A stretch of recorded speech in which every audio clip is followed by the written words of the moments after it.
Start with the myth we all know, a betrayed woman driven to madness, taking the ultimate unthinkable revenge by murdering her own children to punish her husband. That gruesome finale has been cemented into our collective memory for over 2,000 years, largely thanks to the Athenian playwright Euripides. Euripides used his theater to deploy highly effective state propaganda, carefully insulating the reputation of a golden boy Greek hero by demonizing the foreign woman standing beside him. To see how the legendary heist of the Golden Fleece actually went down, we have to throw out the theatrical script. If we look at the raw mechanics of the partnership, a very different picture emerges.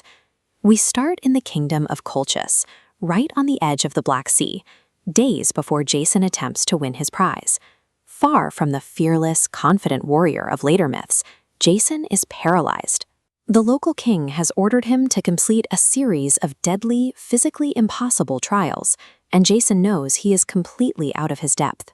His single, narrow path to survival is the local princess Medea.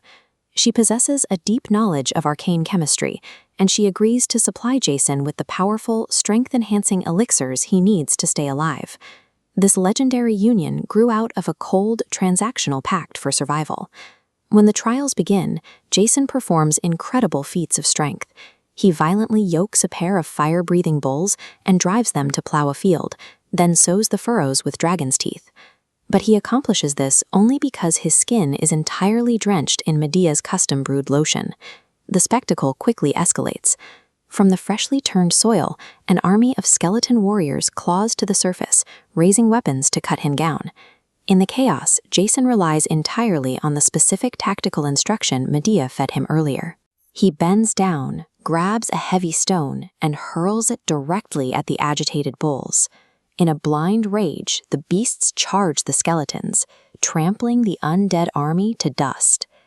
Jason certainly provided the raw muscle for the crowd, but Medea was the unseen general, executing the precise strategy that kept him breathing.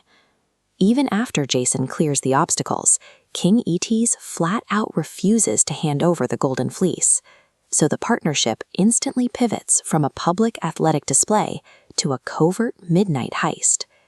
The fleece is guarded by a massive, vigilant dragon. Medea slips down to the water source and empties soporific drugs into the stream, a sleepy pharmacy that knocks the colossal guard beast entirely unconscious. With the security system disabled, Jason grabs the prize, but the golden wool shines with a brilliant heavenly light. It acts like a massive flare illuminating the cave, instantly waking the entire city to the theft. The crew sprints for the Argo, rowing desperately into open water. Right behind them, the king launches his navy in pursuit. As the armada closes in, Medea executes a ruthless delay tactic. She shoots the commander of the leading ship, her own royal brother, throwing his body into the sea to force her father to stop. The Greeks escape with their shiny prize, but the ultimate cost of securing that treasure was paid entirely in Medea's royal blood. The exhausted crew finally makes landfall on an island belonging to the powerful witch Circe. With the enemy fleet searching the waters, they desperately beg for a magical cloak of protection. Circe agrees, but issues a hardline ultimatum. She will only cast the spell if Jason steps up and officially marries her niece. Jason complains. He whines about being forced to wed a frightful witch who murdered her family, conveniently ignoring the fact that she cut her brother down specifically to save his life. Cowardly self-preservation served as the sole anchor for Jason's commitment to their legendary marriage. When the Argo finally docks back in Greece, Jason proudly displays his beautiful new trophy. He happily steps into the spotlight, claiming sole heroic credit for the epic Eastern heist. Medea settles into the palace and gives him 2 children. But eventually, Jason's eyes wander. To secure a higher social standing, he casually divorces the woman who won him his fame and marries a local Greek princess instead. This is where the ancient PR machine kicks into overdrive. To justify their golden boy discarding his foreign wife, writers like Euripides craft the hit narrative, painting Medea as a deranged, child-murdering monster.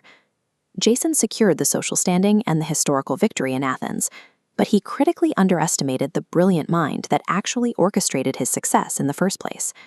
There is an alternative, suppressed ending to this saga. In this version, Medea explicitly rejects the tragic, gory script the Greek playwrights assigned to her. She doesn't stick around to play the victim.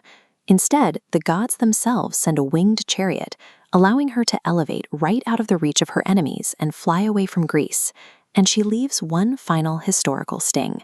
Upon her return to Colchis, Medea doesn't arrive empty-handed. She takes the golden fleece right back with her. We are constantly told that history is written by the victors. The true power belongs to anyone cunning enough to steal back the narrative and the gold.